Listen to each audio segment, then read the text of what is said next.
Testing 1 2 1 2. Good evening. Good evening, Alex. How's everybody? Good. Sounds like you're the only one who's good. Which Yeah, about to good evening. Good evening, Bruno. Yeah. Are you well? Are you well, brother? Excuse me? Are you well? Yeah, I'm well. Thank you. And you? No, all good, thank you. No, I think we can get into it. As usual, let's start with any questions, if any, or comments. Are there any? Yeah. Yesterday you were looking upon USD and when I woke up this morning, he did something miraculous. USD, what did it do this morning? It sold off massively. It's sort of. Yeah, I was wondering why Can you hear until me? I went to the news and saw that there was Uh, an interview. There was an interview made with okay. the governor of the Bank of England. So they published the interview news this morning. So I guess people woke up to see him talking about how they might go a little bit drastic in cutting rates. So Mm, now that's something. yeah. That's something. I'm yet to catch up on that one. I must say I've been very sluggish this week with Yeah, rest with the and events. Yeah. and one more thing about that, because it got me actually wondering. So that means this news, because obviously the move does one actually keep track of them before they happen actually. Just repeat that one more time for me. Sorry, the line wasn't so great. Okay, I said like the what happened this morning now. Yeah. The only thing that occurred to me is that how does one keep track of them to actually be in the know when it happened? Oh Because it yeah. was like Yeah. No, that's after it fair. had happened, I went back Mm. and then I saw why. Yes. Yeah, that's fairly easy. A good question though.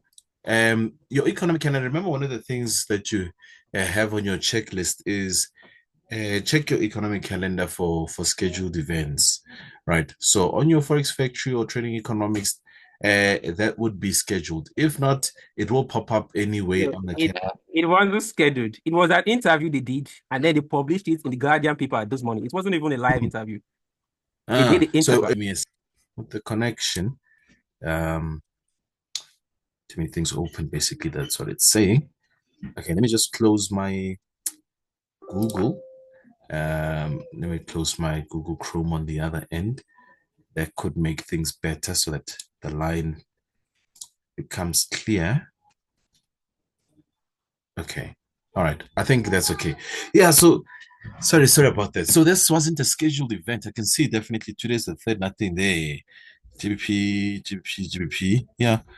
Um, that definitely one way to definitely then um to keep track of what could spontaneously pop up, but it's not often, honestly, especially with the governor speaking. That tends to be a scheduled event, whether he's speaking at a forum of some sort, economic forum or whatever. That tends to be scheduled because the markets, Yeah. everybody that what he has to say holds a lot of weight. So it's not somebody that who would just pop up anywhere, anytime. So I find it very odd that that today happened. Are you sure it wasn't something that happened in the past and they were just playing it back? It was today. No, it was today. You Hmm. can go to the chat and you will see it. You can go to the Yeah, I chat. Wednesday. want to see on the news here if maybe he made the headlines in one. Yeah, there it is. BOE Bailey sees the chance of more aggressive rate cuts. The Guardian. Exactly. That's 11 hours ago in the morning. Yeah. Yeah, it was early in the morning. So the moment this news dropped, that was when the whole thing started tanking. But I Mm, think like 2 hours after. he is. So, Now, good for me, for somebody who has been in those GBP USD sells. Luckily, I didn't, close all my sell trades on GBP USD. I continued to hold the two other open positions and just adjusted the stop loss, which hasn't been hit. So those trades are still running and actually in, reasonable profit. We'll look at the chart as well. So well observed there. I would say maybe one of the easiest ways also to keep track of developing news, which is one of these examples today, is Bloomberg. So I always basically have Bloomberg playing in the background. It's always playing on one of the screens. Whenever I'm in front of my PC, I've got definitely Bloomberg playing. So yeah. So when there's something developing news, I'll always catch them there before anywhere else. So that was definitely a significant event, I must say, for today. Because if we look at GBP USD, that support that we've been bouncing off for the week now has been, the line is still choppy. I said it was destroyed as if it was nothing. The support we're talking about. Well, quite a big drop. And also what contributed to this drop, of course, as you can see, that's what, 9 a.m., 7 a.m. in the morning, boom, done. We haven't looked back. That's GBP USD. We haven't looked back for the day, right? Like to definitely, yes, we've got the fundamentals to buy it, but we want to come in. Where is that? Let me change the color. Want to drop a bit further, preferably, before we can continue all the way into this zone here, before we push higher, right? But of course, with like we said, the geopolitical events happening, that does make investors or market participants a little bit on edge. So that risk on sentiment isn't quite there yet. And if you actually look at something that I hardly honestly use, but some of my traders do, is the COT report. Do we all know what the COT report is? COT. Commitment of Traders Report. Yes, the Commitment of Traders Report. Now, that's something that you can find in a lot of places. Marketboost.com. I like this one because of the user interface. Really want. Yeah. And it's not the only thing we are going to be using the site for. I'll show you what we offer.com. I think I usually open the site on my Google Chrome. Let's see if I can open it on this one here. Yeah, it's working. I'm trying out this what's this web browser? Microsoft Edge. So I'm just trying it out in the last couple of weeks just to see which one is faster. Under tools, COT report, Commitment of Traders report. So this is something that you'll get every Friday, right? Every Friday you're going to get it. As you can see, this one was last week, Friday 27th. It shows you the shift basically in the market. Who's holding what position, from the commercials to large speculators to small traders like yourself and I. What positions are being held out there? If you can see on the US dollar, specifically on the long positions, I just want you to see the change here. So there's a change of 531. Okay. Those long positions are now, is that a 6885? Right? Sorry, I was reading it rather wrong. 6885, and the change there is 1,447. Now, if you see also on the, what you call this, on your last speculators as well, that too, we've seen a change. 16. So we've got, let me put it this way in a simpler term. 6885, right? On commercials. You can see that we've got more long positions compared to shorts. 5986. That's on the commercial side of things. On the large speculators, we've got 16524, right? And then on the short, we've got 15565. So still with the large speculators, we still have more long positions being added onto the dollar. Small positions, or rather small traders, in other words, retail traders. Your longs 2097, your shorts those 3955. But you always, one thing, if there's anything that I've noted, is that your retail traders are never in the know anyway. So they're going to play catch up. Yeah. So you always want to look at your large speculators and your commercials, right? And then your open interest, basically, how can I explain open interest? There are things that you understand very well, but then when you try and put it into words for others to try and explain it, it becomes a little difficult. Open interest is basically positions added, if I can oversimplify it. So we've got 9% there. If you look at that index there, that's 100%. So we're definitely quite bullish on the dollar, right? Going into this new week. And that's basically what we've seen on the dollar index, right? Ahead of NFP, definitely bullish. Right. So some would use the COT report, but I would say the only thing I don't like about the COT report is it's only telling me about positions held in the past week. And so I find the data, I don't, let me say, I don't rely heavily on COT reports because I feel that a bit lagging in giving me the information. But it does definitely give you some sort of insight on what is going on out there. Nice and clear? Yeah, nice and clear. Right? So that's partly where that liquidity or that momentum on this GBP USD sell is coming from.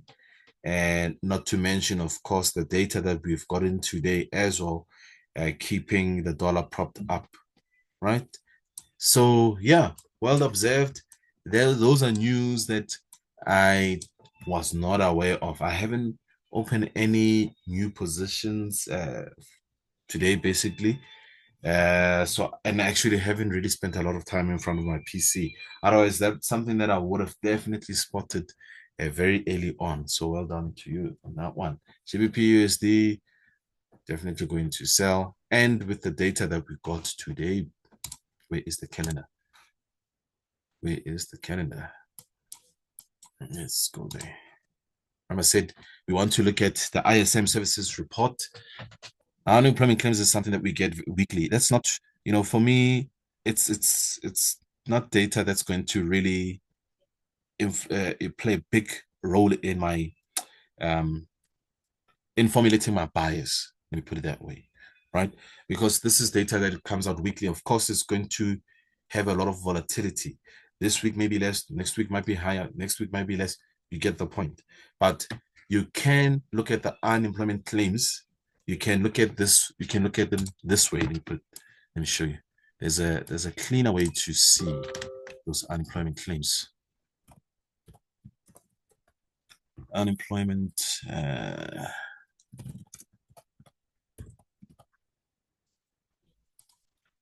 Let me just move some few things off the screen here. Continued unemployment claims. Okay. I'm going to say if you can't find it there, go to the calendar. Don't despair. It will be easier. Calendar. Let's do it this way so we can get there quicker. Let's say today. Okay. Today's Thursday. US initial jobless claims. So that has nudged up. That went up to 225. Of course, that wouldn't be a positive thing for the dollar. But what definitely overshadows this thing is the ISM services data that we got today. So here on the same day, you'll see you get initial jobless claims, and then you get jobless claims 4-week average. So I find this one to be a much cleaner way of looking at that. So let's click on it and just simply look at the graph. It'll give you an idea of where unemployment claims are going. Right, so that is slightly lower on a 4-week average. Are you seeing that? Compared to the previous report. Previous report, 225, latest 224. Now, if you look at it on a weekly basis, you're seeing that, yes, we've had more claims. People saying we don't have, well, they're claiming for an unemployment check. They're unemployed, right? So it might distort the picture for you. But when you look at that 4-week average, it smooths this whole thing out for you. Is that clear? And of course, if you look at it this way, on a 4-week, here's my pen, on a 4-week average, you can see that unemployment claims have been going lower. Mm-hmm. Right? Yeah, very correct. Yeah, Unemployment very so. have been going lower. And of course, lower, is it good or bad for the dollar? It's good for the dollar. It's good. It's good for the dollar. So now the latest one, like I said, is 224, which is technically good for the dollar. And then when you look at today's ISM, that too came out quite positive. ISM, where are you? ISM Services PMI moving from 51.5 to 54.9. Now this is quite a big jump. I think this is the highest for the year, actually, if I read the reports well. This is the highest for the year. 2024 Feb. Yeah, this is the highest we've had that index be. So of course, very positive for the dollar. If you look at the dollar index, that is likely also elevated.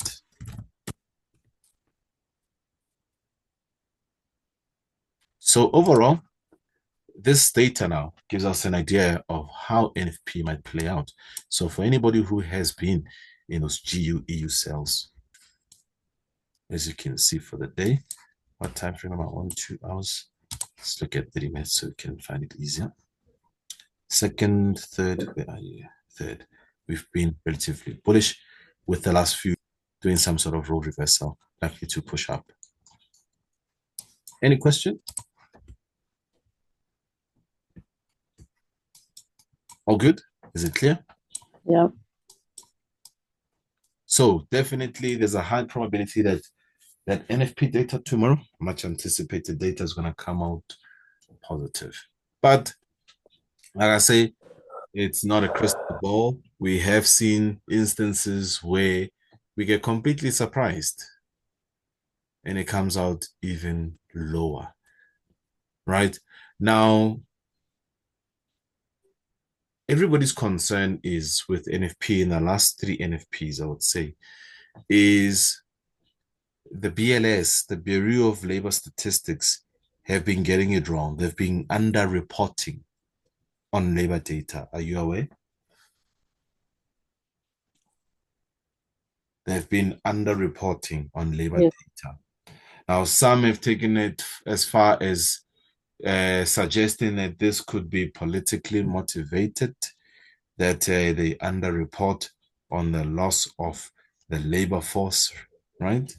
And but the BLS, did come out and say, we're not always going to get it right. But I mean, they got it wrong by about what, 800,000 jobs? How do you miss that?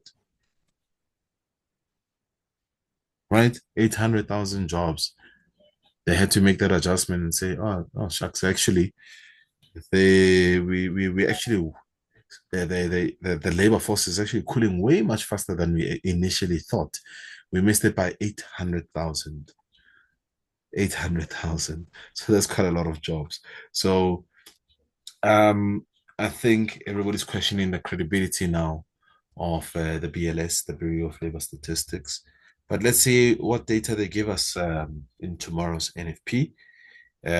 With the data that we've so far gone through this week, that suggests basically we're going to see a bit of a rebound in the labor data.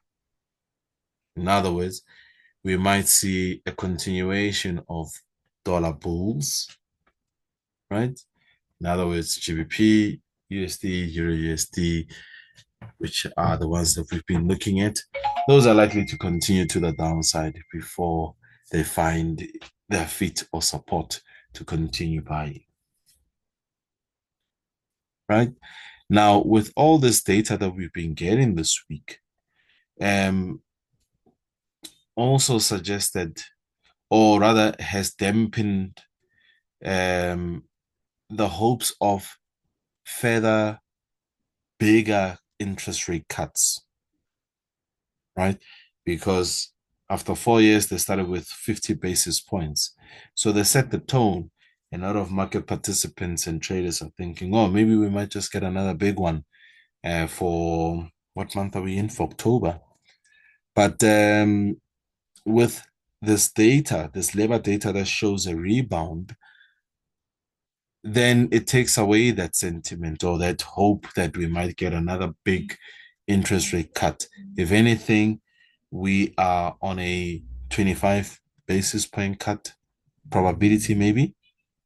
Now, we don't have to guess this. There is a survey that is conducted, right? They conduct a survey, Yeah. right, with the big boys and girls, and that's known as the CME. For those who have watched our free webinars, you would have seen us make reference to the CME. So this is or the probability of the next interest rate cut. How much are they going to cut by, right? So the next interest rate cut or decision rather, not cut because we have no idea, is going to be in 35 days, right? So when you scroll down, we'll get access to that data. Okay, I think I went a little too far. There we go.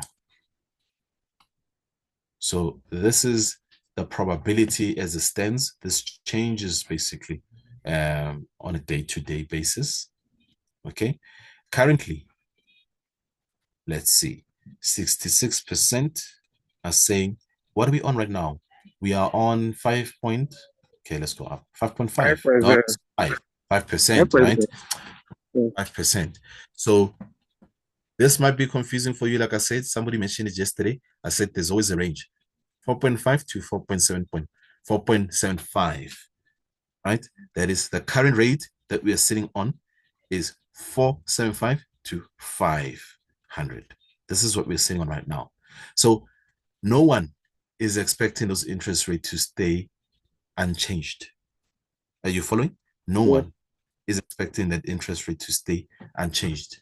No one is expecting it to stay the same within this range. So now the number, like I said yesterday, that we always focus on is the last one, this one here. We always just see 5, right? But it's actually between 4.75% and 5. That's the range that we are in. Oh, I see. Aha. So now, when you look at the CME data here, 450 to 4.75, that's a 25 basis points cut. Is it clear? Yeah, correct. Take 25 basis points out of 5, you will be left with 4.75. And that's why the range here is between 4.50 basically and 4.75. So that is a 25 basis point cut. That's what the market is pricing in currently. As you can see, 66% believe that's what we're going to get. And only 33% believe we will get another 50 basis point cut. Right? Now, maybe, just maybe, if you look at the past days and maybe weeks, we might see this being a little higher compared to what it is today. Right? Especially this week. Maybe last week it was a little higher. But because of this week's labor data showing a rebound, it takes away that hope that we will see another 50 basis points. I want you to see the picture. Of course, if the labor force, like I said, the BLS, the Bureau of Labor Statistics, have gotten it wrong, so terribly wrong that they missed out 800,000 jobs. The fact that they missed it and said, oh, shucks, we actually have 800,000 less jobs. That's a big number. It's almost a million, right? Almost a million jobs lost and you missed it, right? So with that, that's why it is partly one of the reasons why. Because remember, the Fed relies on that data. And that's why the Fed was taking it easy and not in a rush to cut interest rates, because they looked at the labor data and said it's still relatively strong. The economy still seems to be quite resilient. So we are working towards our 2%. So let us leave it where it is. There's no need to change anything. That inflation is moving towards our target of 2%. As long as there are no cracks in the economy, we continue to leave those interest rates high. Up until the fact that, shucks, the data that we've been looking at isn't so reliable. They've missed it by 800,000 jobs. Now, this tells us a different story here. Are you following? So that means now if we were thinking we were going to do 25 basis points, but we might actually have to do a whole lot more, which was 50 basis points. So if this labor data that we've been looking at since Tuesday, from jobs opening to ADP, right, to the ISM manufacturing data, and to day's data, which is the ISM Services data, if all that data suggested a cooling down of the economy, the labor force is still contracting, this is likely, or this would have likely been much higher. The probability of a 50 basis points cut, again, would have been much higher. Are you following? Yeah, I'm following. Oh, Yes, so now that data has come out to show that actually there is an improvement. It's rebounding. Those who thought it would be worse, just like the last month, are now starting to say, okay, maybe not 50 basis points, maybe 25 basis points. So let us see if indeed they did shift from a 50 basis points to a 25 basis points. So how are you going to do that? You're going to click on compare.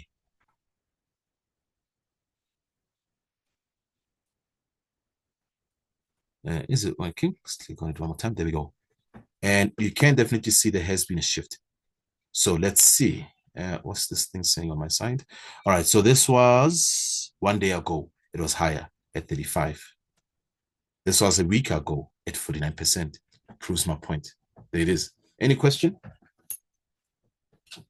Just a week ago, 50% were holding on to that probability that we would get a 50 basis point cut again from the Fed. Now, a week later, because of this positive labor data, there has been a shift. Is this making sense? Yeah, it is. It's not yes, it does. Yeah.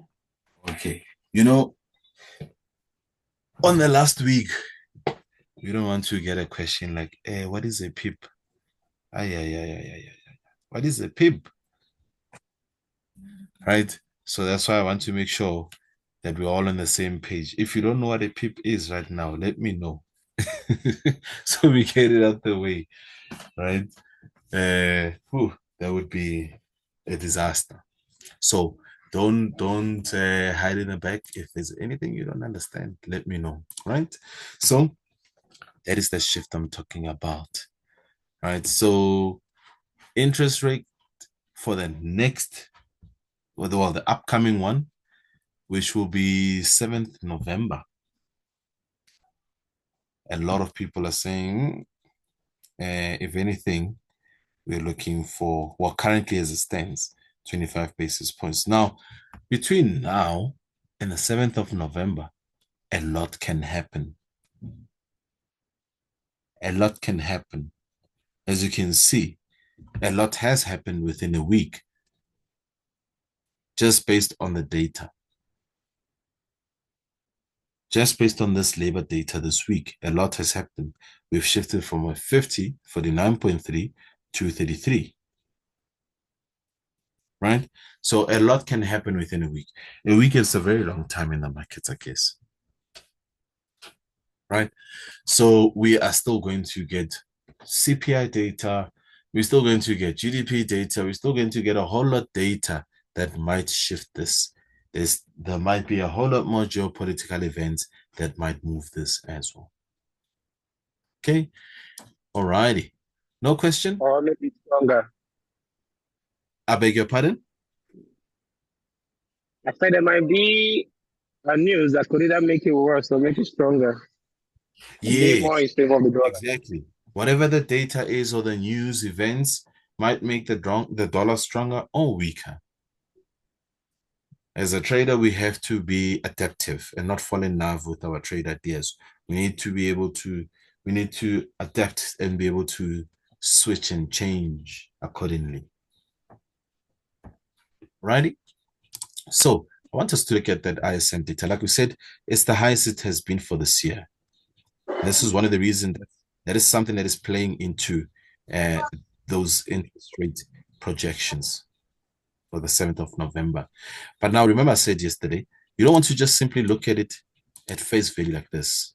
You're going to click on that open details and you're going to click on a source, the latest release. You want to actually delve deeper. So I've got that here open already. Now, already we know it's the highest since, for the year. So it's definitely that the largest sector of the economy, the US economy, is supposedly still very resilient, right? It is showing no signs of distress or major distress, right? Yeah, there are fragmented situations out there or where some are struggling, but overall, this sector, which is the largest, is doing well.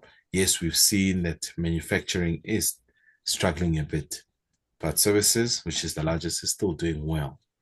And this, for some, dispels the talks of a possible recession, right? Because a lot of economists and bloggers out there have been talking about the possibility of going into a recession, right?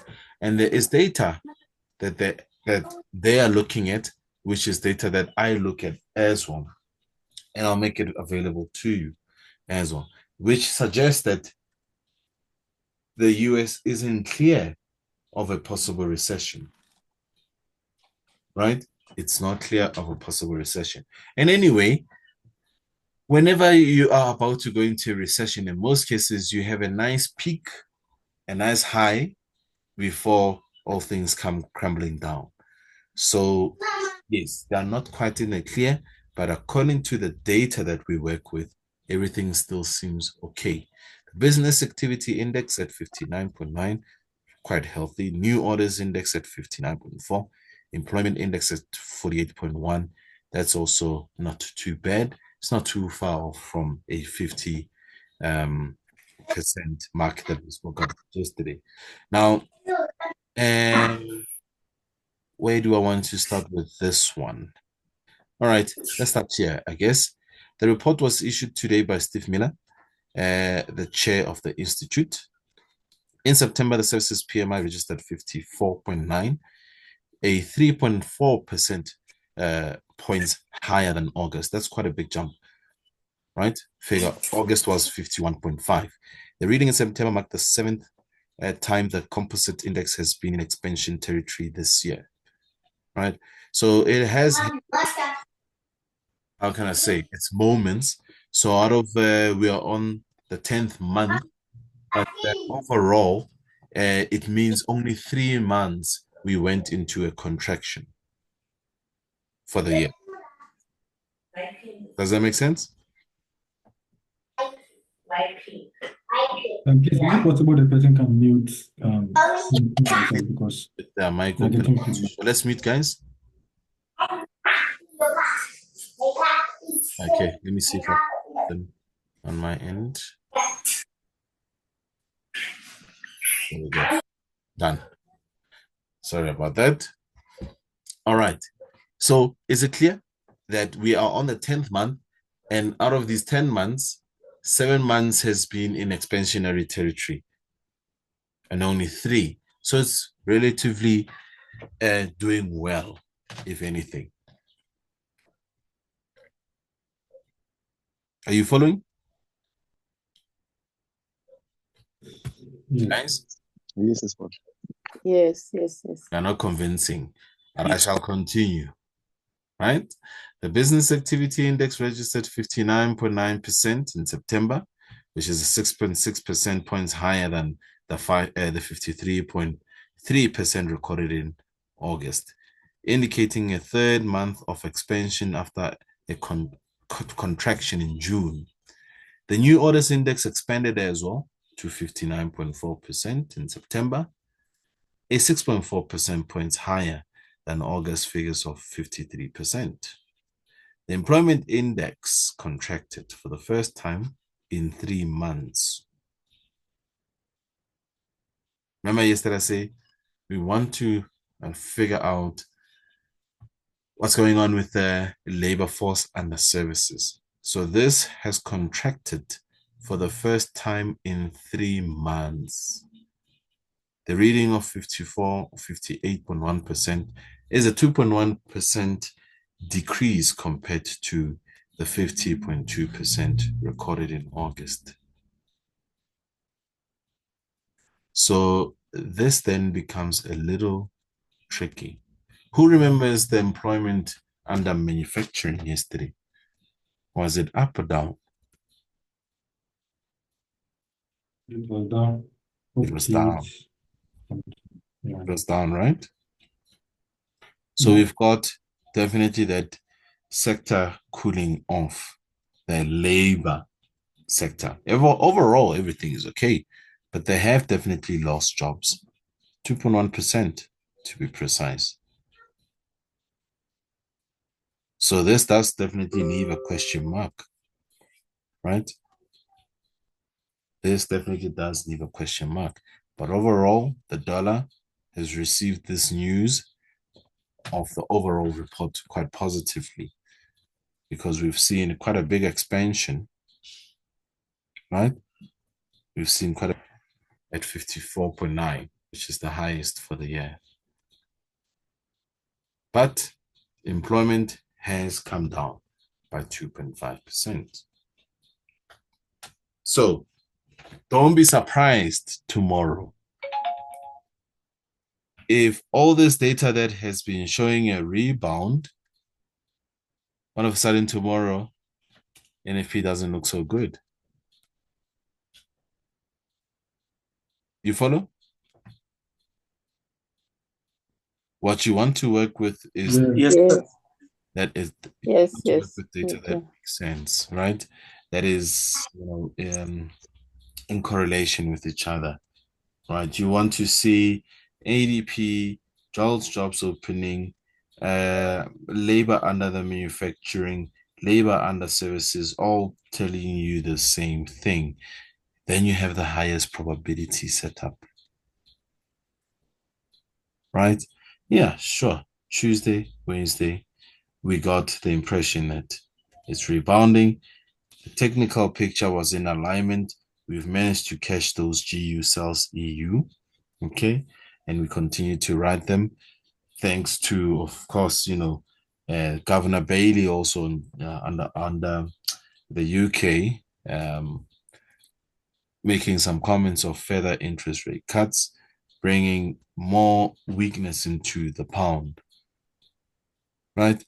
But should NFP come out surprisingly weak or strong tomorrow, it wouldn't be a surprise. We've had some sort of conflicting data here. I mean, we've got the largest sector, which is services, overall performing exceptionally well, giving us the highest, expansion index for the year. However, a contraction in the labor has been noted, 2.1%. right? So if that NFP data comes out weak tomorrow, won't be surprising. Won't be surprising. But I'm more inclined to the upside on this one. Let's see how it plays out. Any question?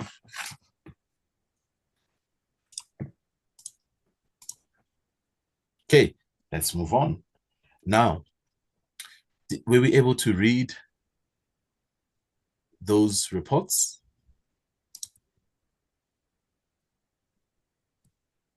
Were we able to read those reports? January 2019. Remember we read that one? Let's start there. Okay, let's make some notes here. All right, information received since the FOMC met in December indicates that the labor market has continued to strengthen and that the economic activity has been rising at a solid rate. Job gains have been strong on average in recent months, and the unemployment rate has remained low. Household spending has continued to grow slowly. So I want us to note some of these things down. Where is my pen? So you can see the change. Remember I said what's easy to note as a change, which is a substantial change, is the decision to cut or hike interest rates. Now, if interest rates are maintained, then you might find this report a little tricky for you to read. You have to look at those words carefully. It's always a play on words. They say a lot without saying much. You get it? They say a lot without saying much. Let me find my pen. Sorry. Where is my pen? Does anybody have a pen there? Maybe they'll jot it down for me, because it seems like mine has disappeared now. Oh, I found it. I found it. Okay. So here, let's note down, especially under the household. Household spending, they said, has continued to grow strongly, while growth, I want us to note mostly on household and business. Okay. So household for January, let me make this note.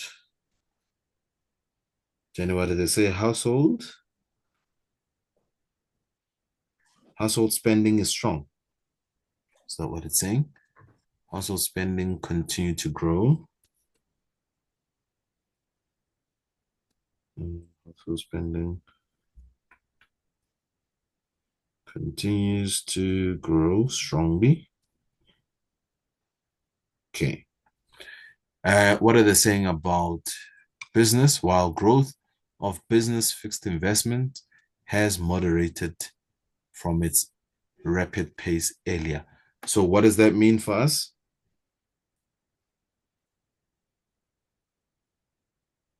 Come, guys.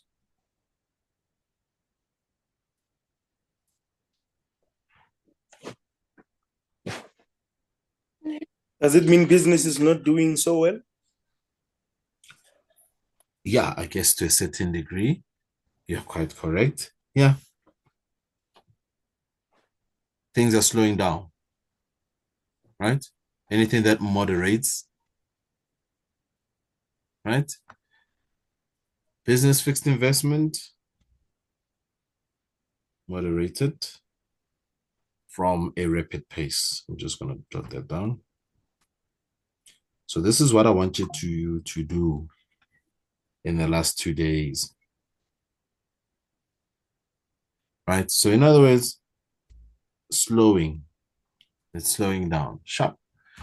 On a 12-month basis, both overall inflation and inflation for items other than food and energy remain near 2%. Now, we said inflation and inflation for items other than food and energy. What is that?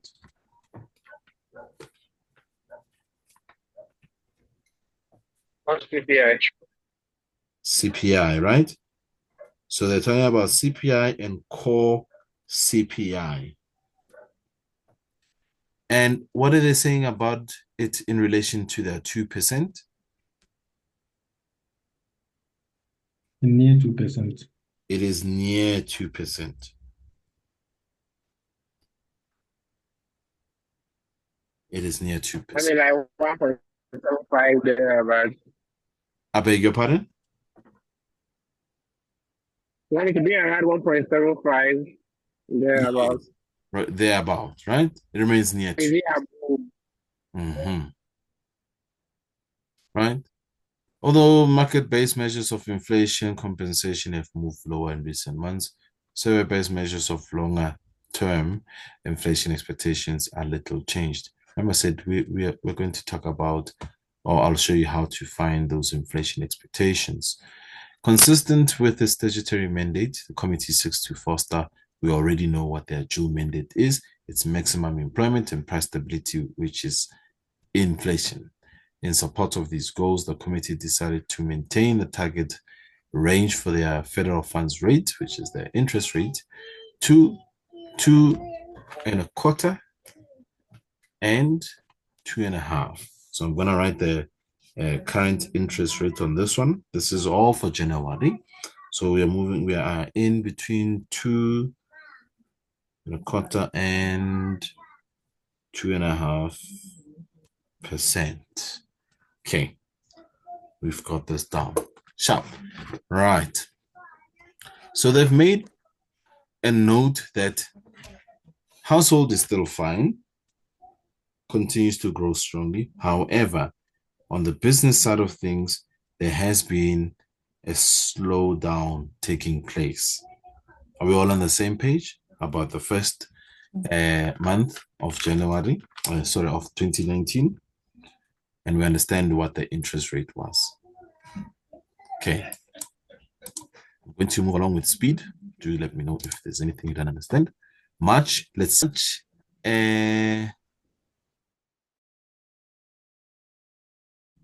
While I'm still working on that, the information received since the FOMC met in January indicates that the labor market remains strong, but now there's a but.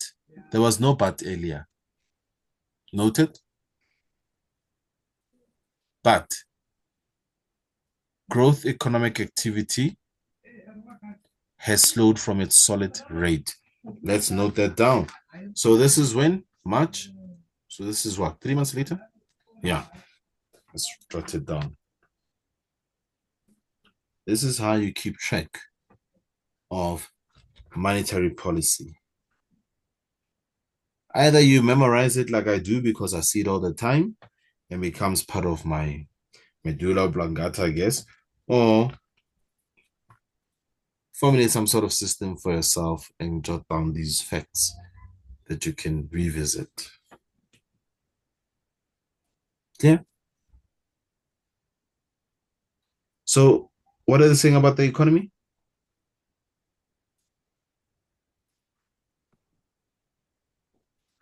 Come, guys, work with me here so we can get through The that. economy is Be at slowing down. 12, eh?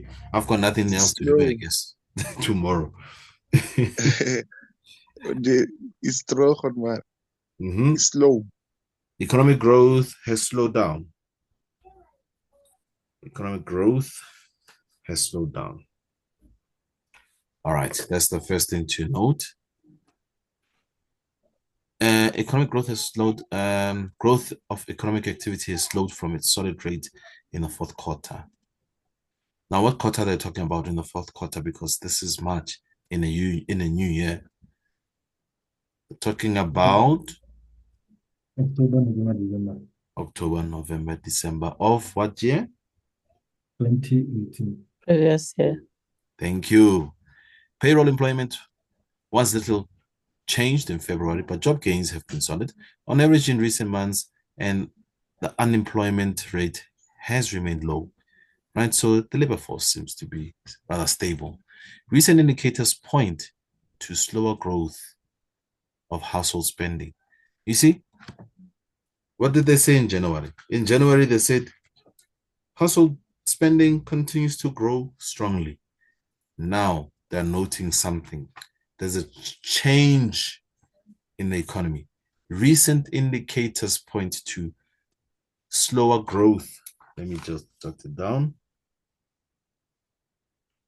Slower growth of household spending.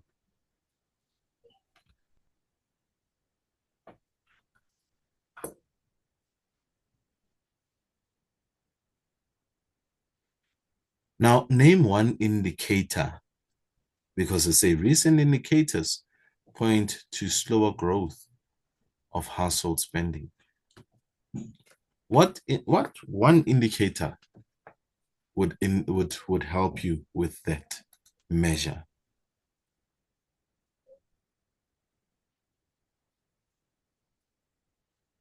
The interest rates. Unemployment rate.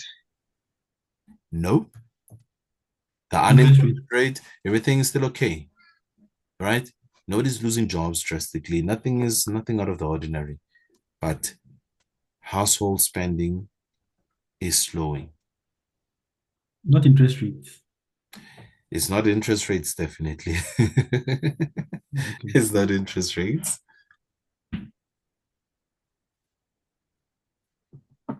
Told you you're back at school. That Forex is going to be easy. It will be easy after this, yeah. But you have to put in the hours first. Personal, finish off for me. There's an indicator that we mentioned. Starts with PCE. personal what? We said Consumption CPI, index. PPI, and then there is personal what?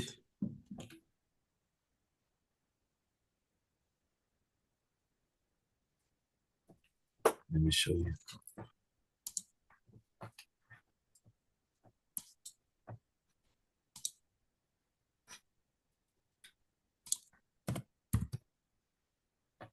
PCE. What does PCE stand for?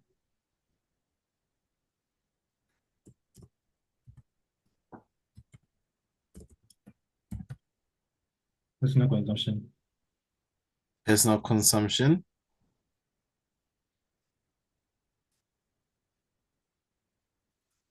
Is it personal consumption?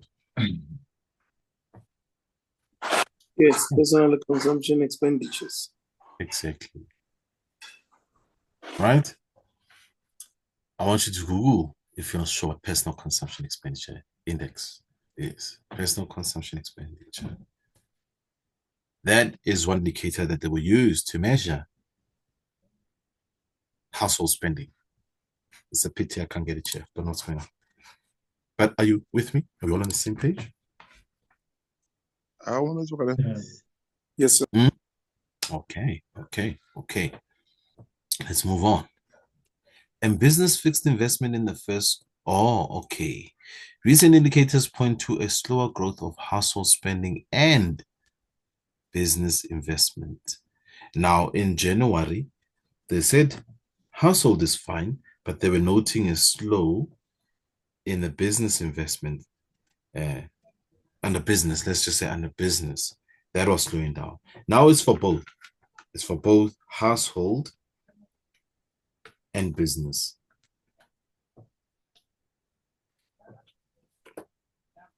That's jotted down. On a 12-month basis, overall inflation has declined, largely as a result of lower energy prices. Remember, the other day I said, what other factors would contribute to inflation? And we said, what? Oh, okay. Listen to this young man this side. Hey, let me try to get him to the other side. Just 1 second. Gosh, yeah. Sorry about that. We said oil. Oil is energy, right? So you can see they're making a direct correlation for you there. They said inflation has declined largely as a result of lower energy prices. So sometimes these things, you have to read them, come back to it, go have a coffee, come back, read it, and then you're like, I mean, they're saying it right there. They're giving me the information. It's there. Right? Don't read it to just finish it. Read it to understand it. Go back and forth. It will make sense. Inflation for items other than food and energy remains near 2%. Right? Inflation for items other than food and energy remains near 2%, just like in January. And we know inflation for items other than food and energy, it's core CPI. So that remains stable, near 2%. On balance, market-based measures of inflation compensation have remained low in recent months, and survey-based measures of longer-term inflation expectations are little changed. All that is still the same. Now, they say, consistent with our statutory mandate, the committee seeks to foster, as usual, they'll always remind you what they are all about: maximum employment and price stability. In support of these goals, the committee decided to maintain a target range for the federal funds rate. To maintain, nothing has changed. It is still 2.25, basically, to 2.5%. So I'll jot that down. That's much now, right? Interest rates unchanged. It's 2 to 2.5%.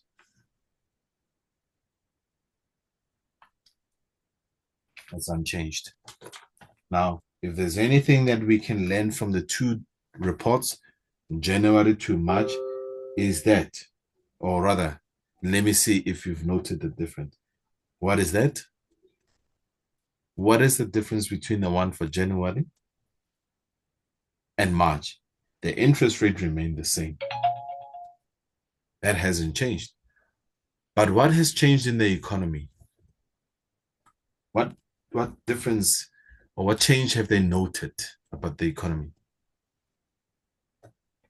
Slower growth of household and business investment. I beg your pardon? Slower growth of household and business investment. Household and businesses are slowing down, right? Household was initially okay, and now too, it is showing signs of slowing down. Thank you. It's boring stuff. Economics, and it's boring when you don't understand or you can't derive the value out of it. Like back in school, when you're doing economics, it didn't make sense why you needed it, right? Now we're seeing the importance of it now, because now we can put it to work. We can use this understanding to make us some money. So now let's look at April and May. Let's look at April and May. Job gains have remained solid again on average in recent months, and the unemployment rate has remained low. Growth of household spending and business fixed investment slowed in the first quarter. Sharp.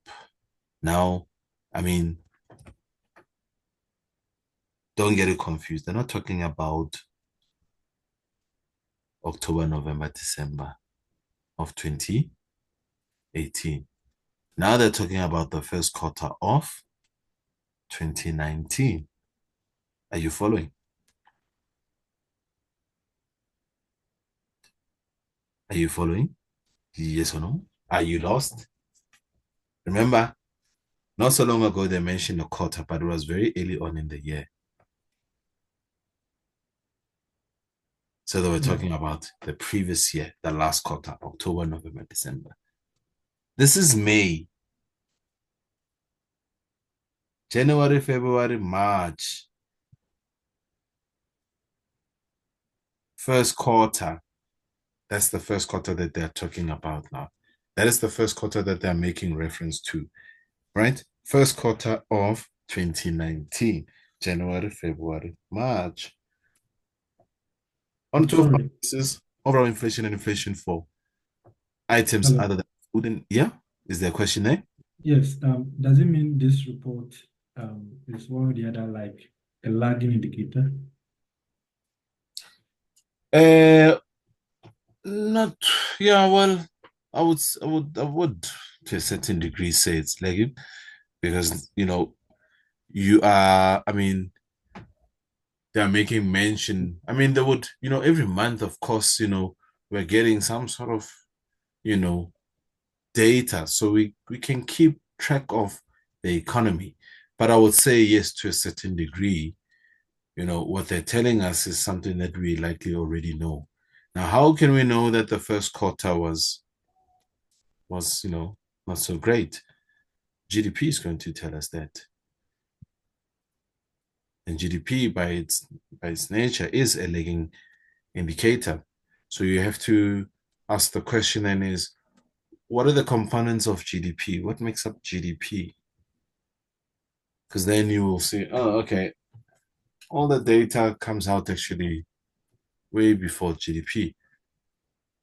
So you get GDP month on month, and you get GDP quarter on quarter, and then you get GDP year on year. So we can only get that GDP number quarter on quarter at the end of that quarter, right? And GDP quarter on quarter for me is rather very important because we can measure the performance of the economy, whether it's going into a technical recession or it's still okay. For example, Germany is in a technical recession. Who else is in a technical recession? There's one country that hasn't been in a recession for I would say maybe 15 years, when everybody has been in a recession, the entire world. One country hasn't been in a recession. Can you take a guess? Switzerland. Not quite. Australia. Sure. It's shocking. Australia has always managed to dodge the bullet, but they didn't manage this time around with COVID. The 2008, the one before the 2000, the 2008, the 2020, yeah, only now are we seeing their numbers really show that they are in a technical recession. They've never had a recession for a couple of years. I kid you not. You can go and check it out. You can do some research on that. So many economies would go into what we call a technical recession and not like a big, fully blown recession. And how we know that they are in a technical recession is by looking at their GDP quarter on quarter figures, right? So if you have a contracting GDP number for two consecutive times, then you are in a technical recession. So if the first quarter, let's say this quarter and the next quarter, your GDP numbers are contracting, you are definitely in a technical recession. You follow?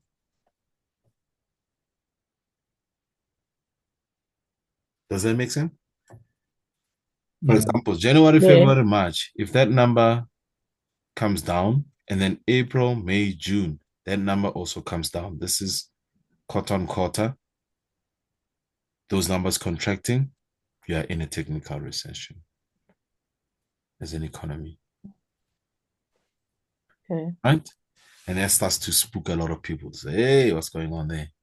Maybe we should pull out our money. And that could actually make things even worse for that economy. Right? Okay. So, yeah. This report, to a certain degree, would be lagging. But we can look at other indicators that could keep us quite up to date, right? I don't think we need that report. But it's extremely important. We should never. There's a saying out there, don't fight the Fed. So you always want to match your point of view or your understanding of the state of the economy with what the central bank is seeing and saying. So these reports are extremely important. You don't want to go against the current, if I can put it that way. On a 12-month basis, overall inflation and inflation for items other than food and energy have declined and are running below. What did they say the previous time? They said near 2%. Near 2%. Yeah, no. Now it's running below. You see the change of words? Why don't they keep the same words? It's not like they forgot what they said for the last 4 months. They remember to say everything the same, and then they forget to. No. They know exactly what they're saying. They're communicating with those who are paying attention. Right? So it's no longer. So what month is this? Let me jot it down. This is May now. Well, can we just quickly check the interest rate for those months? Because this is where I was actually having some confusion when I was doing this below, near. You want to see the interest rates from January to date to May? So May, yeah, January to date, May. Okay, let's see. Okay, that's perfectly fine. Say that's perfectly fine. I love that request. Let's go to trading economics. And then what we'll do is you just go to the home page and go to click on it now. Okay. Interest rates. There are various ways, of course, that we can look at this, but I think this would be the easiest and quickest way to go about it. So this is 2019. 2019. I'm going to go to that year. 2019. Okay, it's still loading. Right. So I think let's go 10 years. 10 years. Let's go. Right. And then let's go to 2019. There we go. Right. We can see January. Where's January? 2.5. February. Okay. You get it? March actually. Feb. 2.5. Sharps, my PC is not charging. Give me a sec. So you see here, they simply, I wouldn't say they oversimplified for you, but they simplified, right? Like most people who are normal, they don't give you the range, which is confusing. Yeah. They give you the letter, the actual figure, the last number, 2.5. The max, not the minimum. They give you the max. It's 2.5. Let me just try and get this thing charging. And nobody's sleepy. I feel like somebody's sleeping. Is it Glorious? Let's check. Glorious is not here. What's going on? Don't sleep on the bicycle. You don't sleep on the bicycle. Hey. This is difficult. Yeah, this is heavy stuff, guys. This is heavy stuff. But it doesn't mean if it's heavy, you can't lift it. You can definitely lift this. Like I said, I always say to a lot of traders, you're up against extremely smart people. On average, they've got 2 degrees. The people that you're trading against are extremely smart. We've got the likes of, on our side, we've got the likes of Tsepo Manzi, we've got Strauss, we've got Slidnile, we've got Baron. These guys, they've got 2 degrees each. Right? In fact, so these are number crunching brains, right? Their level of risk management and aptitude it's on another level, right? It's on another level. So yeah. So we can't just simply come in and think, no, this is a walk in the park. We're gonna do this thing in 1 month or 2 months, and then boom, I'm riding in a Ferrari. No. You are quite wrong. If anything, you're gonna lose more money to those people. That would only happen in dream world, actually. We're not saying there's no possibility of making money. Yeah. That will always be there, but I want you to enjoy the learning process, because once you can get over this hurdle, man, it becomes that much easier. You're no longer trading with that much fear. The biggest hurdle that you will have to go over, yes, is your trading psychology. Is the biggest demon here will be yourself, right? Because I won't be behind your shoulder or over your shoulder to make sure that you are following your criteria to the T religiously. So you're likely going to cut corners here and there, but you will definitely um pay the repercussions for doing so. And once you get bent enough, then you'll go back to doing things the right way, the way you've been taught, right? So yeah, I can't talk enough about that. But the knowledge, nobody will argue with you. When it comes to the markets, we can even put it to test with the guys that I've done in the past, just this year, not even 4 years ago. Those are on another level. Just this year, I can pull some guys and you can ask them questions and they will answer the level of reasoning. It's not guesswork, right? So it, just be patient with yourself. It doesn't make you bulletproof, right? You're not going to win every single trade. And that is the whole point of this, is to be, is Just to made you learn. have more ammunition. Yes. Yes. Is to learn and be comfortable with the fact that you're not going to win every trade. The best traders are the ones who are comfortable with their losses because they know losses are going to be there. They plan for them, they price them in. But if anything, they understand that it's a it's a risk management game more than anything, right? And so Yeah, level on that. yeah, Now that you just mentioned it, something just come to me. yeah, Personally, I have actually learned to accept loss. But the reality is that when it happens, there is this part of me that the gosh. So I don't know. Does there ever come a time when you actually go beyond that feeling? is there ever a time? Yeah, when you go, yes, we understand the risk management, you is numbers, Yes. your risk management is here, but once in a while, when I also encounter some losses, it still gets to me, like I still get emotional Yes. a little bit Yes. ahead. So that's what No. I'm asking. I said, does it ever come a time where one would actually agree that, or it's something that would always be underlying? You know what? Sure, it's a very good question. Um, I wouldn't say you outgrow it. Um, but it is something that you grow comfortable with, right? I think it also speaks to your life circumstances and things that are happening around you can affect your trading as Okay. well, right? There will be times Yeah. or there are times where financially you are in a corner, right?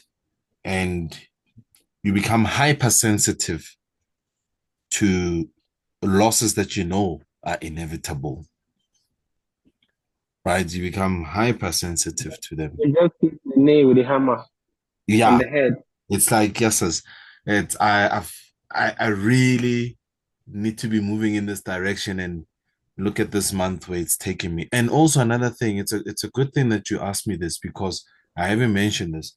If you want to do this thing full time, you need to be honest with yourself, okay? Um, you because what this is the one of the biggest hurdles that I had with being able to see consistency in my trading. And this it was a big problem because it really it eroded my confidence. It made me doubt Okay. myself. It made me question if I really had all the information that I needed to be able to be a successful trader. And so, I became like a whore of the markets. I went everywhere and everywhere to look for that special one who would Yeah, give me. the magic wand. Yeah, there are those who are also in church, Yeah. They've been to all the churches. They're looking for God. He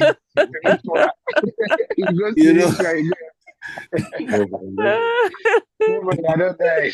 yeah. So the same with the markets. I've traveled that journey, and it only took one gentleman who was I call him a life mentor, right? Bravo. And he said to me, he was a businessman, and he said, well, I understand nothing.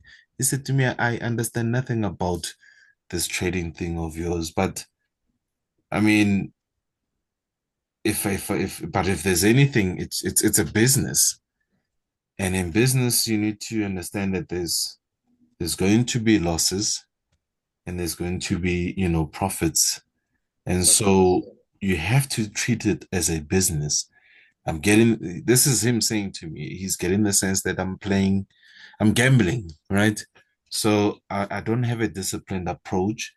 And he asked me a simple question about my reserves. How much do I have in reserves? Savings, right? How much money do I have? Because what you make in business today doesn't mean that's what you're going to make tomorrow.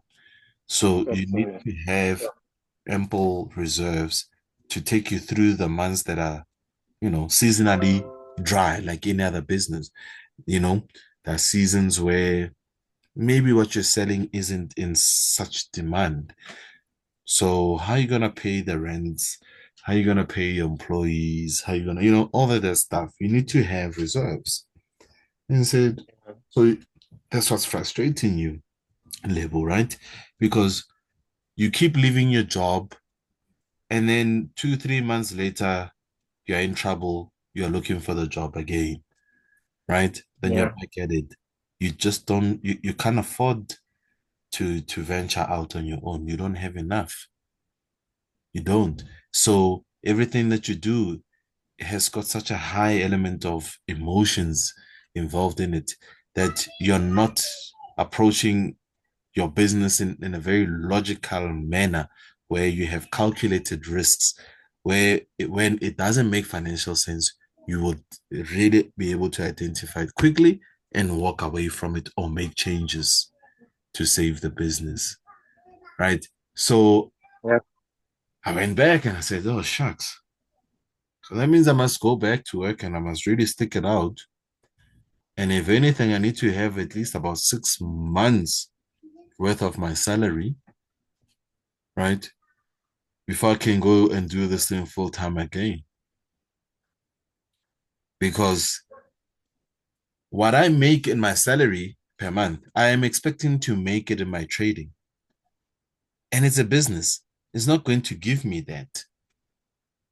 Employees have got a guaranteed salary, but you as a business owner, your earnings are not guaranteed. They fluctuate every month. But your employees, they want their salary as it is, right?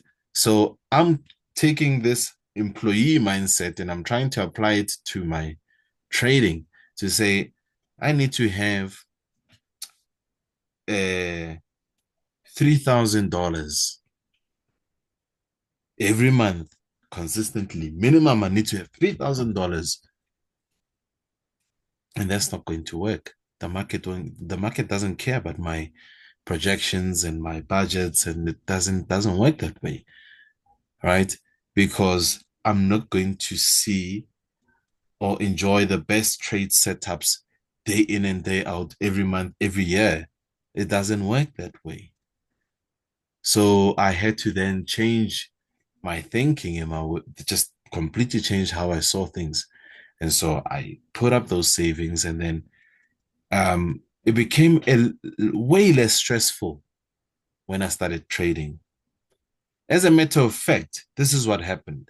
I started enjoying my work, like my workplace.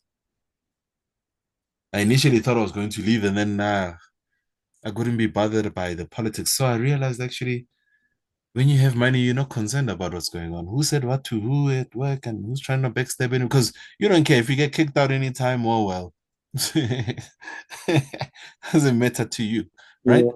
So I started actually enjoying the work environment for me personally, right?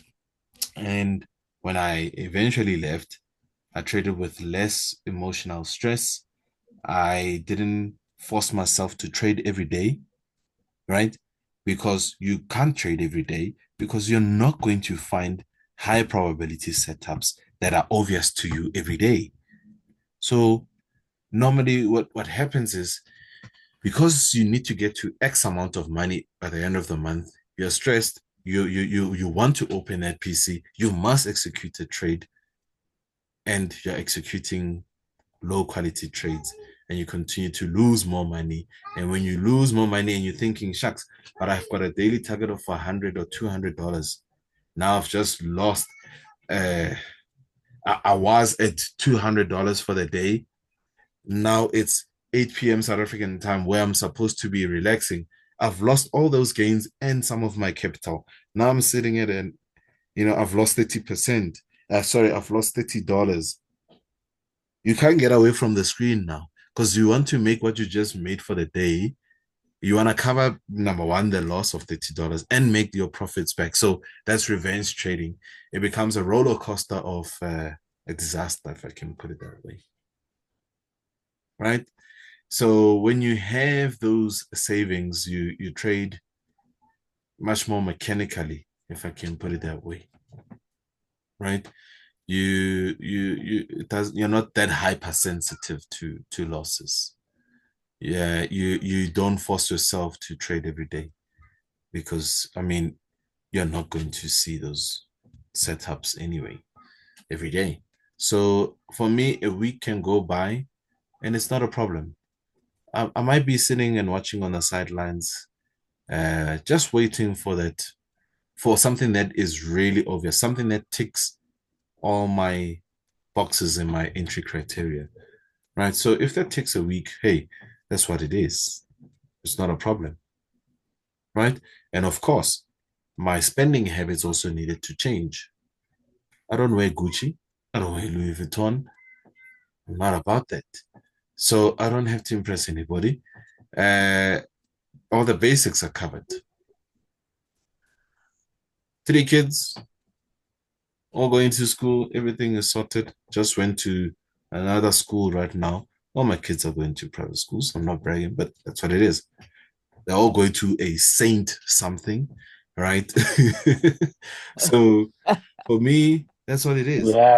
Right now, I'm wearing safety. Yeah. You get the point, right? I'm wearing safety. I'm wearing an FBS shirt that is 2 years old, jeans that are a little torn, but I am very comfortable, right?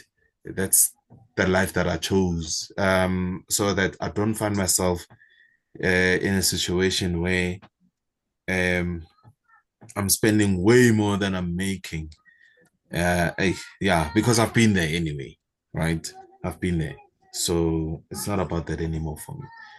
But one thing I will not negotiate about with the family is my one solocation, I call it. So between January and March, I always take a vacation. It's me, myself, and I. We can do one in December with the family, but I'll always take a vacation.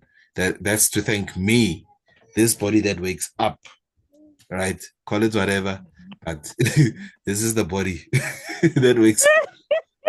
So I must go thank this body, right? I pamper. Yeah.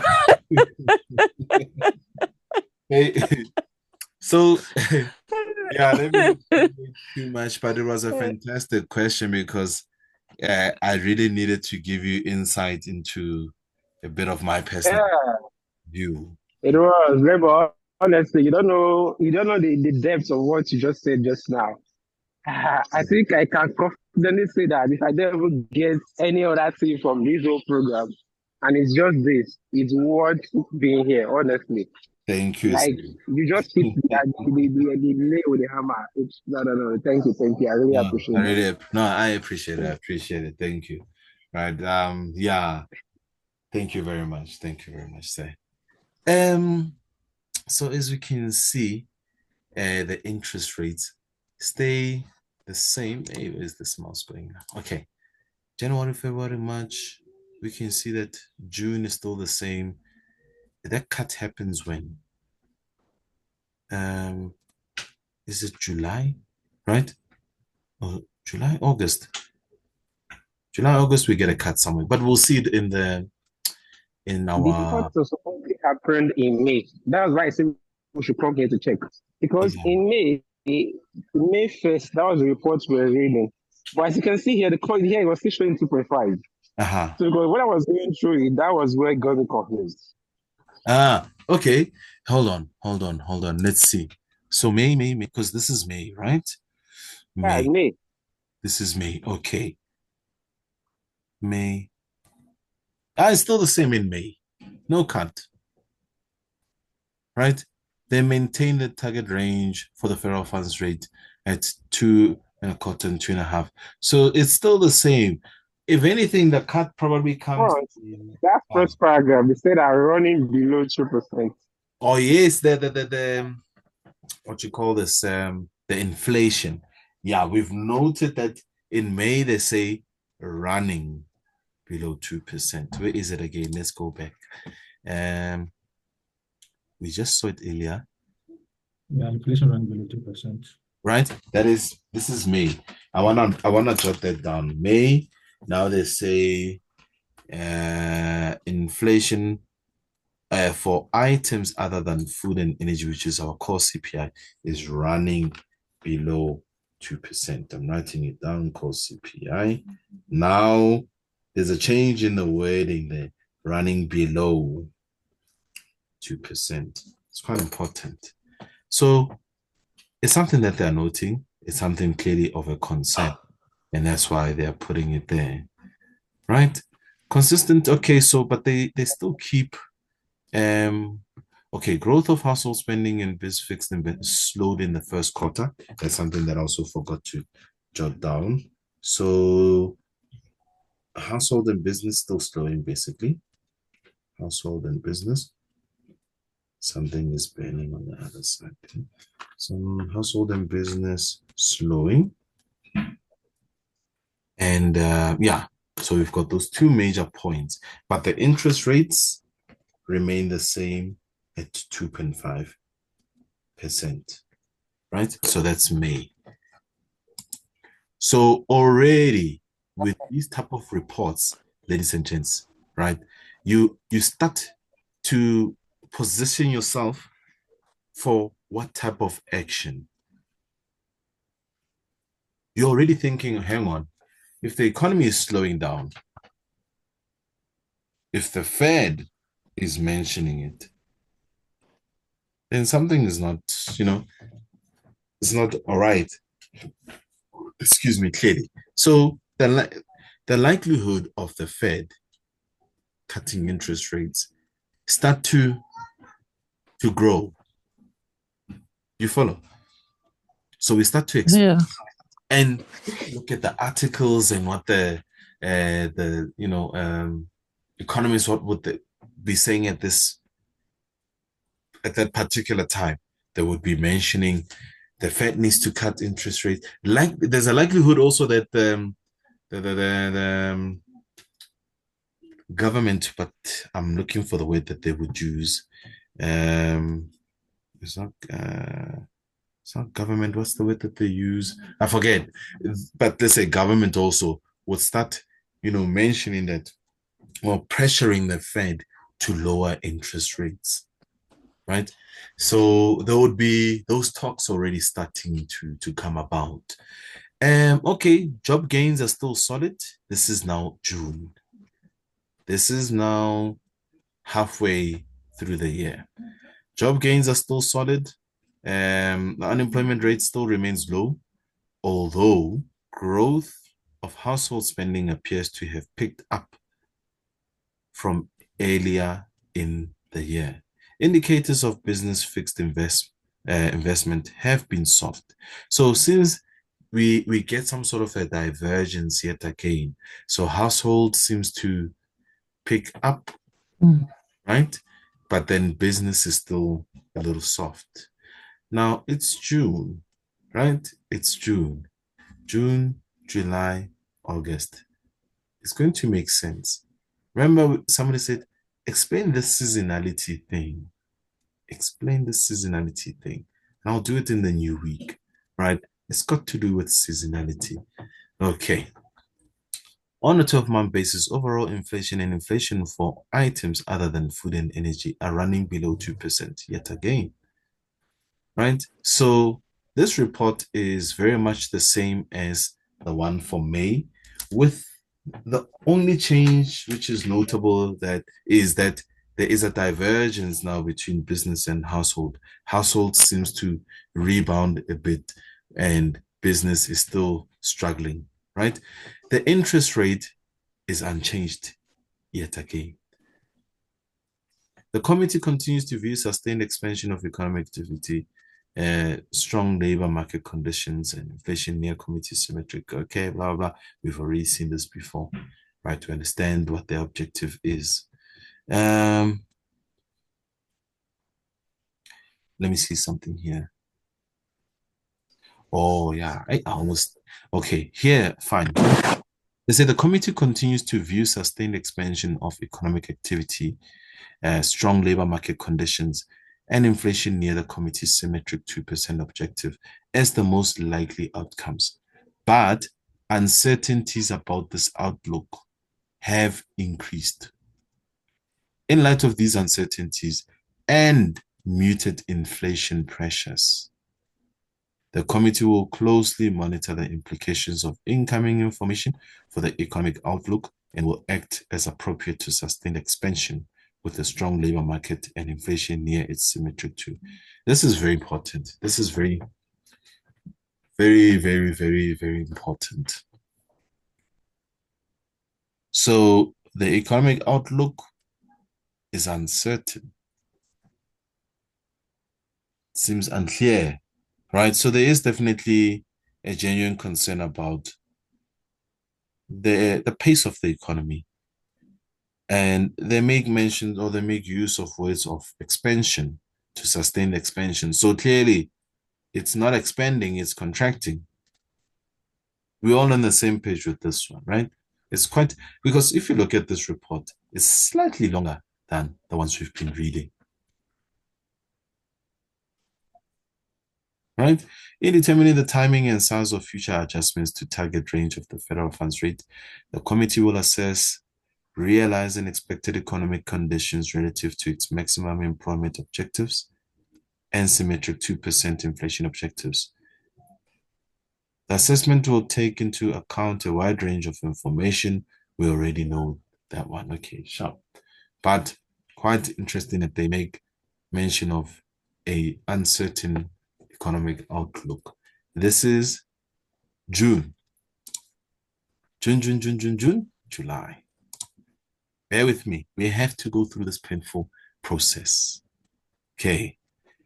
Job gains have been solid yet again on average in recent months, and the unemployment rate has remained low. Fine.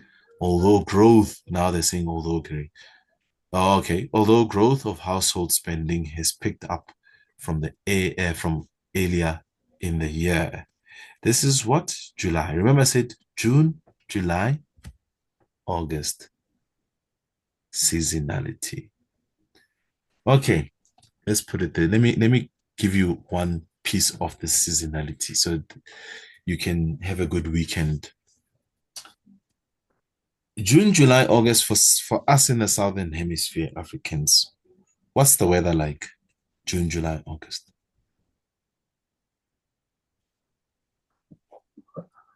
Cold and dry. Cold and dry. What season is it? Yeah. Eh? What season? Yeah. Winter. Winter. Winter, right? It's winter. So if it's winter in the Southern Hemisphere, it's summer in the Northern Hemisphere. Who's in the Northern Hemisphere? Yeah. These guys are in the Northern Hemisphere. The US is in the Northern Hemisphere. Are you the big boys and the girls? big boys? Yeah. Right. Europe. They're on holiday. They're on holiday. Oh, thank you, Lord. Hallelujah. Right? They're on holiday. Their summer holiday is 3 months. They're literally on holiday. So the demand for goods and services spikes. It goes up. Just like you, when it's summer this side of the world, you're moving about more frequently. You're buying things, it's festive season, we call it, right? Summertime. So that's that sign, June, July, August, it's summer holidays. The big boys and girls of the markets are actually not present. You are actually trading against me and others and the big boys and girls automated systems. So we tend to see a drop in liquidity in the markets because big money, smart money is actually not really there. They are on their yachts, sipping on, whiskeys older than their firstborn children, right? Puffing away at cigars and having a good time on some island or something. There's a lot of, and everybody else is doing the same thing as well. So the demand for goods and services increases. So that's why you're seeing household spending now all of a sudden picking up. Is that making sense?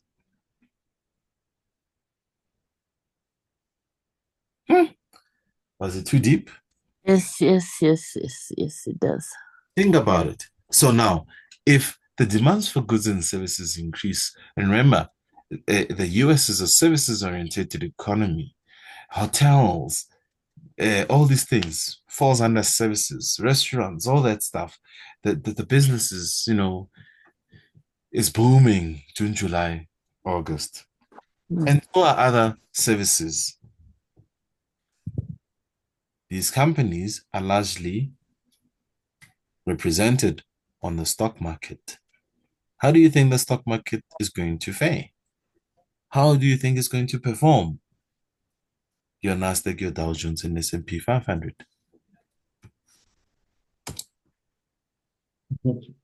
It will drop. Say that one more time. It will drop. It will go up. So June, July, August has to be a risk on sentiment. It will go up on stocks. 100%. Are you all hearing me on this one, ladies and gents?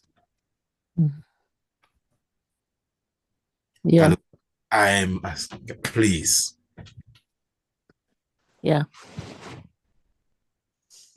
Because, like I always say, like my granny used to say, you'll remember me when I'm dead. Don't listen to them and say, you'll remember me when I'm dead. So if there's anything to remember me by, is what I'm telling you now, because you can be the lousiest trader, man, but if you can grasp this concept of seasonality, then you start to look in the right direction. You start to know what song plays what time, and you'll know that to that song, right? So you know that then the tune for June, July, August.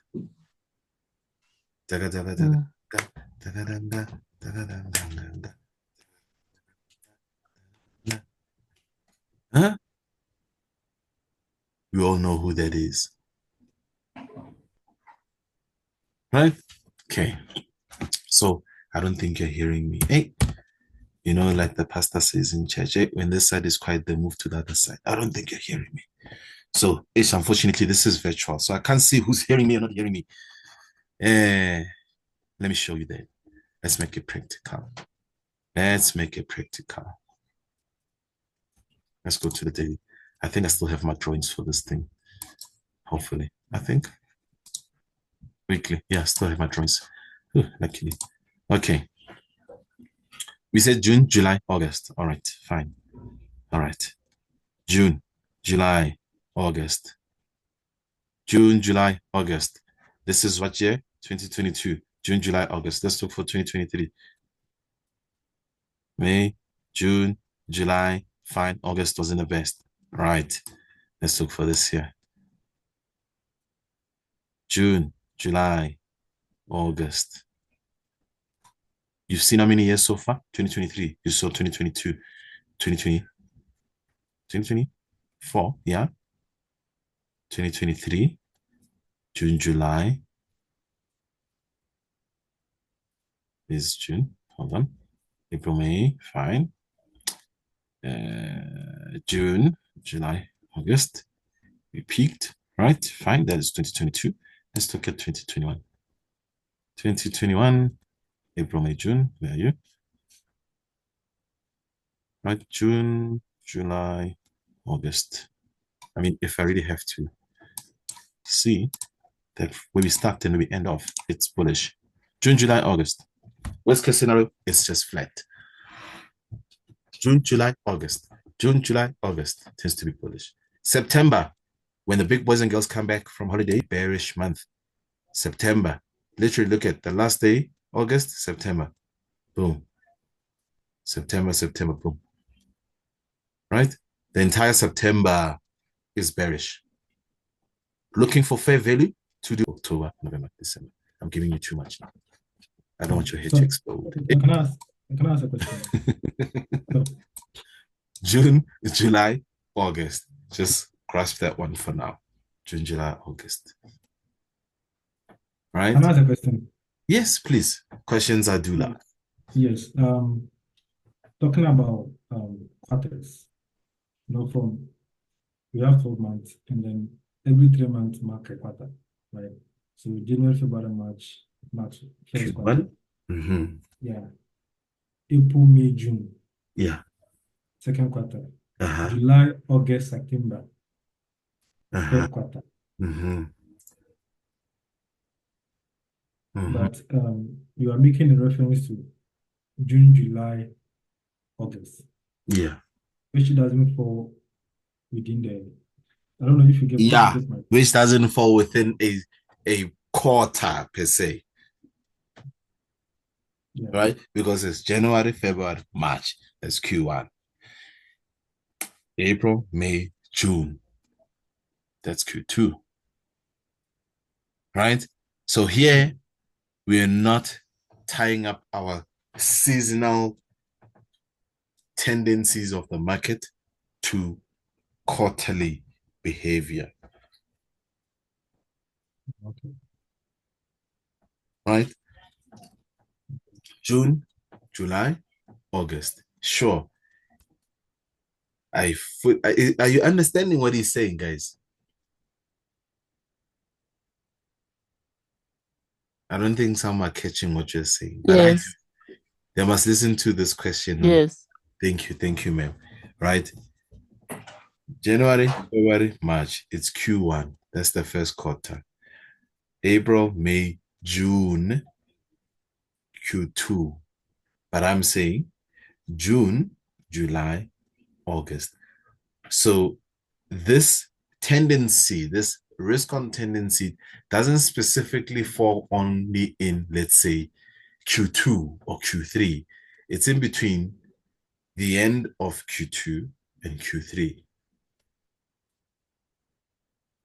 Right? It's in between Q2 and Q3. Let me put it that way. Right? June, July, August. And then I said September tends to be a bearish month, with the exception of this year. Somebody remember, if you on our master, on our what you call this Forex MG Telegram page, somebody took this trade here, literally from the first day of them, to note of what I said. I said you can do it with your eyes closed. The last day of August, first day of September, we tend to consolidate. Right, so there it is. Right, 30th, which falls on a Friday. 2nd, boom, boom, boom, boom, boom, boom, boom, boom. They caught that move. And that actually was supposed to continue even further to the downside, because the month of September tends to be bearish. Right? The month of September tends to be a corrective bearish move on the stocks, looking for value to continue the move to the upside. So now this wasn't as predominant as the previous years. Why is that so? Does anybody know why this year those bears were not that, that present. I think because of the rate cuts. Exactly.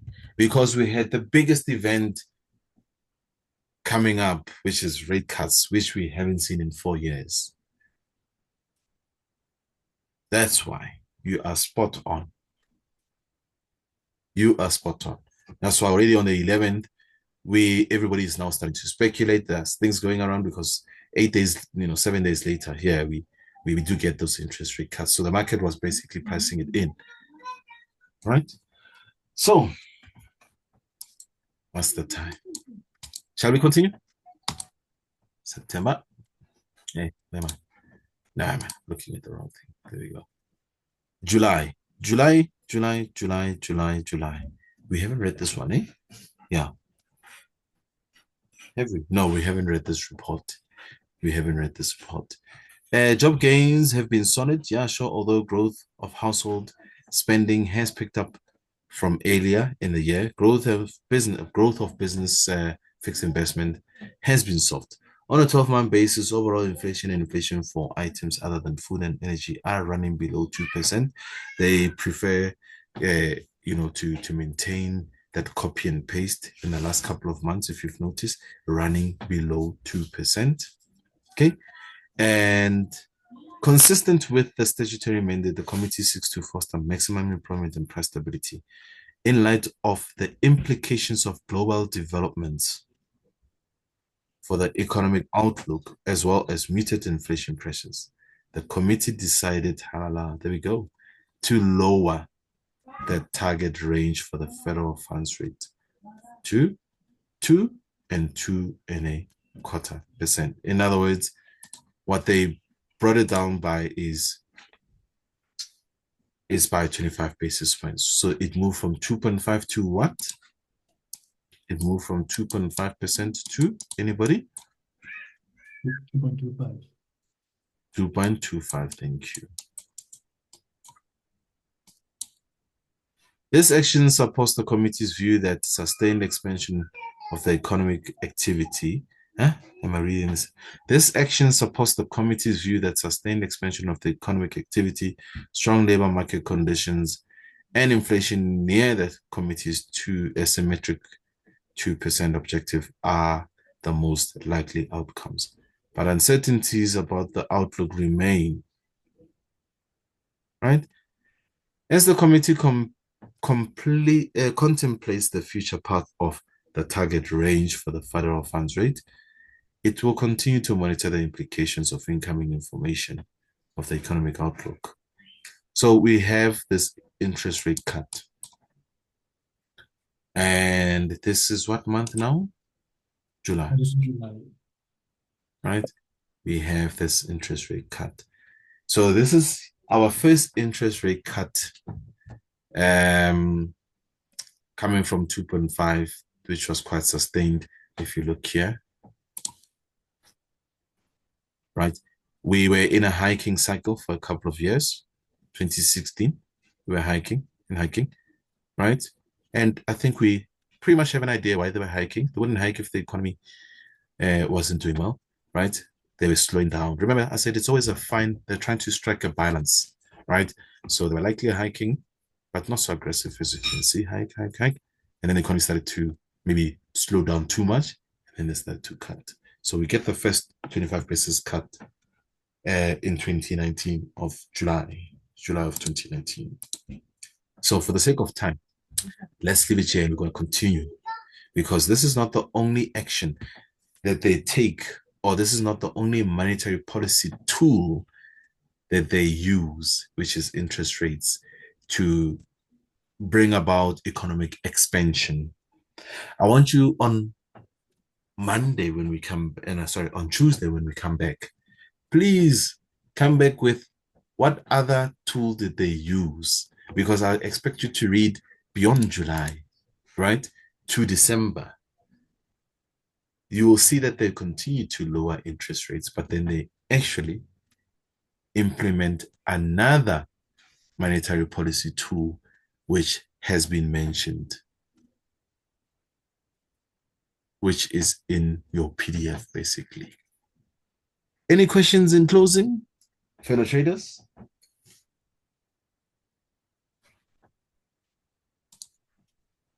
No question? We had the Swiss franc today in closing or rather bring out their inflation data CPI, which came out much lower. And I think if I remember well, they've been on an interest rate cut cycle, a rather aggressive one. These are the first guys, if I remember well, to actually lower interest rates. Or no, yeah, I think they were the first to reach their target of 2%, and they were the first to lower those interest rates. Has been testing a significant level of resistance. Let's go to a higher time frame, maybe 4 hours.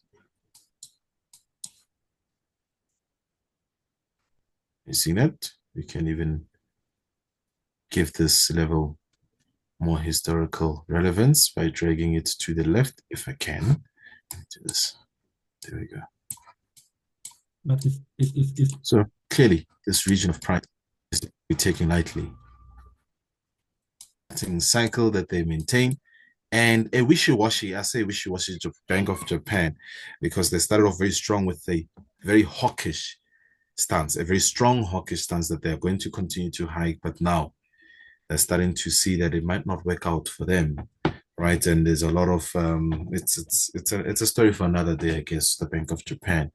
But essentially, we've got two economies or two banks. One is definitely dovish, which is the Swiss, and we've got the Bank of Japan, which is relatively hawkish. So we are playing on that. We've got a policy divergence. They're pulling in two different directions. Are you following? Now, to put it into maybe better perspective for you, let's look at the interest rate differential. We've got Japan currently sitting at what interest rate are they sitting at? 0.25. Okay. And where are the Swiss? Might have to go lower. Let's see. The Swiss might just have a higher interest rate because they were in a hiking cycle between 2022 and 2024. But they are cutting interest rates. So these ones, Japan is hiking and the other one is lowering. That's what we're playing here. Switzerland currently sitting at 1%. Is this the interest rate? Yeah, 1%. So yes, they do have a higher interest rate. However, with a inflation rate that keeps on coming down and them continuing to cut those interest rates, we could play on this one. But I will share it with you. It will be negated, of course, should we close above this key level of resistance. Is that clear? For now, we're looking to play. I think we'll definitely be more comfortable should we have a close below. What is this? 171. Let's say 171.97. We close below that. Definitely, bears are in control, right? So I will share this one with you. Is there any other one? Let's see what the profit potential on this. Hello, yeah, Alex. please go ahead. Yes, I was saying, can you kindly tell me something about gold, like right now? Oh, I'm losing you. I'm losing you there. The line is not clear. Good. You need a chat on gold. Try again. Good. Gold. Yes, you gold. say? Okay, Yes, sir. gold. Okay, let's see. And I want us to do an overview of gold in the new week because we are really see where this thing is going. Fine. Gold, mostly moved by geopolitical events this week. We are seeing a strong dollar. If we are seeing a strong dollar, we should be seeing a bearish gold. But I think we understand why we are seeing, those bulls on the dollar. On gold. So gold has definitely retested a level that I had marked out, which is 26.38. It has rebounded and closed above this, I would say, intraday time frame that I have of October. We've since closed above it. And I think we should be looking for those bulls, 26.59. We're above the 26.50s. Let me just put it that way, right? Above the 26.50s, we are in bullish territory. This is a level that we did definitely test at one point, as you can see, right? We retested, we went sideways before continuing to give new highs. So we are back in that territory again. I'm bullish on this. First level of interest, 26.70. Somebody was asking me, where do you think gold is going to end up this year? Well, 3,000 is not too far-fetched. This is a level that we predicted anyway back in 2018. And price was 1650 at the time, and you thought we were crazy, I guess. But look at where we are now. So 3,000 is not too far off. We can reach that level by the end of the year. But of course, the market is moved by fundamentals. So it needs a fundamental catalyst to get it to 3,000, right? And being in the last quarter of the year, if we do get, further rate cuts, we may easily get to that 3,000, right? But in the immediate term, say overnight, leading up to NFP 2670 is the target. I would be rather risk averse. In other words, if I've got a couple of positions open at this point, from here today, I'll start consolidating some of those, maybe leave one to run, adjust the stop loss, because the last two, it could play out the same. It might just go and fail to push beyond those highs, or it might break this time around, right? So if it does break above and create new highs, well, you would have already been in the trade. All you're simply doing is managing your risk, right? Just using a stop loss, protecting that capital and profit that you might likely be in up to NFP. So it might be a little confusing for some because we are selling GU and EU, right? The dollar is strong. We should be selling gold, but we do have a mixed bag. This is what we call a mixed bag, right? Where we lose that correlation, that historical correlation that we're used to. This is purely because of course, geopolitical events. Gold will always also be a preferred safe haven. Any question?